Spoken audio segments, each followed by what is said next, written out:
नमस्कार दोस्तों, चलिए जानते हैं झारखंड की 50 फटाफट बड़ी खबरों को सिर्फ 10 मिनट में। लेकिन उससे पहले आप यह वीडियो किस जगह से देख रहे हैं हमें कमेंट में जरूर बताएं। झारखंड के बेघर परिवारों के लिए खुशखबरी है। अबुआ आवास योजना के तहत आज राज्य सरकार हजारों लाभार्थियों के खाते में दूसरी किस्त की रकम ट्रांसफर करेगी, जिससे पक्के मकान का सपना सच होगा। मैया सम्मान योजना की राशि में इजाफे के बाद राज्य की महिलाओं के बैंक खातों में आज से 2,500 रुपए की बढ़ी हुई किस्त पहुंचनी शुरू हो गई है, जिससे ईद और त्योहारों की खुशियां दोगुनी हो जाएंगी। झारखंड के किसानों का 2 लाख रुपए तक का कर्ज माफ करने की प्रक्रिया में तेजी आई है। आज कृषि विभाग नए पात्र किसानों की लिस्ट जारी करेगा ताकि बैंकों से उनका बोझ कम हो सके। राशन कार्ड धारकों के लिए बड़ी राहत है। अब कोटे की दुकानों पर चावल के साथ साथ दाल और तेल भी रियायती दरों पर मिलेगा। सरकार ने वितरण प्रणाली को सख्त करने का हुक्म दिया है।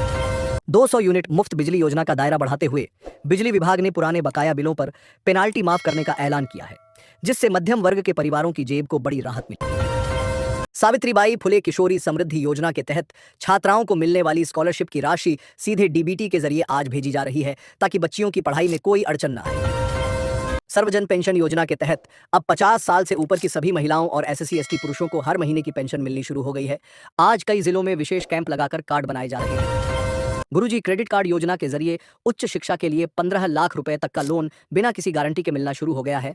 आज रांची में सैकड़ों छात्रों को स्वीकृति पत्र दिए जाएंगे। मुख्यमंत्री स्वरोजगार योजना के तहत युवाओं को नया बिजनेस शुरू करने के लिए 40% तक की सब्सिडी दी जा रही है। इच्छुक उम्मीदवार आज ही ब्लॉक ऑफिस में जाकर अपना फॉर्म जमा कर सकते हैं। आयुष्मान भारत के तहत अब झारखंड के सूचीबद्ध प्राइवेट अस्पतालों में भी गंभीर बीमारियों का मुफ्त इलाज आसान हो गया है। सरकार ने नए कार्ड बनाने की प्रक्रिया को आज से और तेज कर दिया। मानदेय में बढ़ोतरी को लेकर जल सहिया और आंगनवाड़ी सेविकाओं के लिए अच्छी खबर है। सरकार ने उनके वेतन में 20% इजाफे की फाइल पर आज अंतिम मुहर लगा दी है। पशुधन विकास योजना के तहत राज्य के ग्रामीण इलाकों में आज मुफ्त गाय और बकरियों का वितरण किया जा रहा है, ताकि किसानों की आमदनी के जरिए और मजबूत हो सके। रांची से वाराणसी के बीच नई वंदे भारत एक्सप्रेस का ट्रायल आज सफल रहा। उम्मीद है कि अगले हफ्ते से यह ट्रेन आम मुसाफिरों के लिए पटरियों पर दौड़ने लगेगी। झारखंड कर्मचारी चयन आयोग JSSC ने स्नातक स्तरीय परीक्षा के रिजल्ट को लेकर नई अपडेट जारी की है। अगले 48 घंटों में हजारों पदों पर भर्ती का रास्ता साफ होने की उम्मीद है। पलामू और चतरा के इलाकों में मौसम का मिजाज बदला है। मौसम विभाग ने आज शाम गरज के साथ हल्की बारिश और ओलावृष्टि का अलर्ट जारी किया है, जिससे तपिश से राहत मिलेगी। टाटानगर रेलवे स्टेशन के पुनर्विकास का काम तेज हो गया है। आज से नए प्लेटफॉर्म और आधुनिक सुविधाओं के लिए रूट डायवर्जन लागू रहेगा। यात्री अपनी ट्रेन का समय जरूर चेक कर लें। झारखंड के पारा शिक्षकों के स्थायीकरण के मुद्दे पर कैबिनेट की अहम बैठक आज होने वाली है। माना जा रहा है कि नियमावली में बड़े बदलाव कर उन्हें परमानेंट करने की तैयारी है।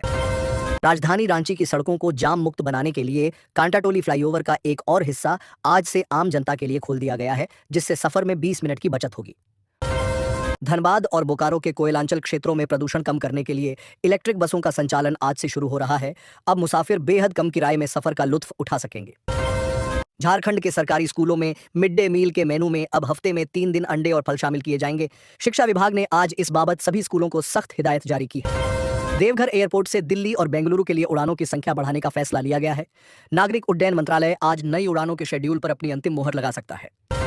गिरिडीह और कोडरमा के अभ्रक, माइका, खदानों में काम करने वाले मजदूरों के लिए सुरक्षा बीमा योजना अनिवार्य कर दी गई है। अब हादसे की सूरत में परिवारों को 5 लाख रुपए का मुआवजा मिलेगा। झारखंड के खिलाड़ियों के लिए खेल निदेशालय ने सीधी भर्ती का कोटा बढ़ा दिया है। राष्ट्रीय स्तर पर पदक जीतने वाले युवाओं को बिना परीक्षा सरकारी नौकरी देने का ऐलान हुआ है। साहिबगंज और राजमहल के बीच गंगा नदी पर बन रहे पुल का काम आखिरी चरण में है। आज इंजीनियरों की टीम स्ट्रक्चरल जांच करेगी, जिससे बिहार और झारखंड की दूरी काफी कम हो जाएगी। राज्य के सभी अस्पतालों में OPD का समय अब सुबह 8 बजे से दोपहर 2 बजे तक करने का फैसला लिया गया है, ताकि दूर दराज से आने वाले मरीजों को इलाज में आसानी हो। हजारीबाग और रामगढ़ के नेशनल हाईवे पर स्मार्ट ट्रैफिक कैमरे सक्रिय कर दिए गए हैं। अब ओवर स्पीडिंग करने वालों का चालान सीधे उनके मोबाइल पर मैसेज के जरिए पहुंच जाएगा।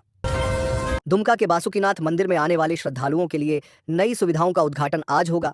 यात्रियों के ठहरने के लिए आधुनिक विश्राम गृह और शुद्ध पेयजल की व्यवस्था की गई है। झारखंड में पुलिस बहाली की शारीरिक दक्षता परीक्षा की तारीखों का ऐलान आज शाम तक संभव है। पुलिस मुख्यालय ने सभी ग्राउंड्स की तैयारी पूरी होने की रिपोर्ट मांगी है। लोहरदगा और गुमला के इलाकों में बागवानी खेती को बढ़ावा देने के लिए सरकार मुफ्त खाद और बीज किट बांट रही है। किसान अपने नजदीकी कृषि केंद्र से संपर्क कर सकते हैं। रांची के बिरसा मुंडा चिड़ियाघर में नए मेहमानों के तौर पर सफेद बाघ का जोड़ा आज लाया गया है। वीकेंड पर पर्यटकों की भीड़ को देखते हुए सुरक्षा के कड़े इंतजाम किए गए हैं। मझगांव प्रखंड के अंबाई मार्चा गांव में ग्रामीण 1 किलोमीटर दूर खेत के कुएं पर निर्भर हैं, जिससे महिलाओं और बुजुर्गों को परेशानी हो रही है और पानी की शुद्धता पर भी सवाल है। चैती छठ महापर्व 22 मार्च से 25 मार्च तक मनाया जाएगा। यह 4 दिवसीय पर्व सूर्य देव और छठी मैया को समर्पित है, जिसे बिहार, झारखंड और पूर्वी उत्तर प्रदेश में श्रद्धापूर्वक मनाया जाता है। पूर्वी सिंहभूम के बहरागोड़ा में स्वर्ण रेखा नदी किनारे 5 दिन से एक विशाल जिंदा बम पड़ा है। मंगलवार को मिले इस 237 किलो वजनी बम को बम निरोधक दस्ते ने अत्यंत घातक बताया है। इसे सामान्य तरीके से निष्क्रिय करना संभव नहीं, इसलिए भारतीय सेना की मदद ली जाएगी। सरायकेला जिले में भीषण जल संकट के आसार हैं, जहां मार्च से ही भूजल स्तर 600 फीट तक नीचे गिर गया है।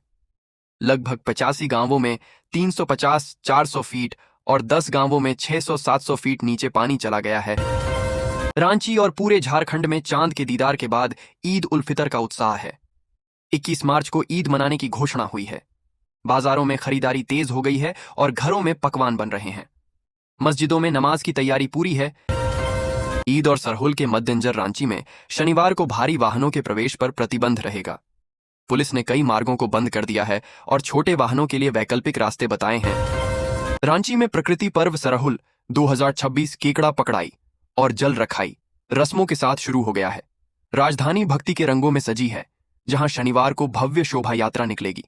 इसके साथ ही प्रकृति संरक्षण का संदेश देने के लिए 20 से 22 मार्च तक प्रकृति 2026 अखिल भारतीय बसंत कला शिविर का आयोजन किया जा रहा है। रांची राजधानी रांची में सराहुल का पावन पर्व पूरे धूमधाम से मनाया जा रहा है। अलग अलग जगहों पर पारंपरिक तरीके से सराहुल की पूजा की जा रही है।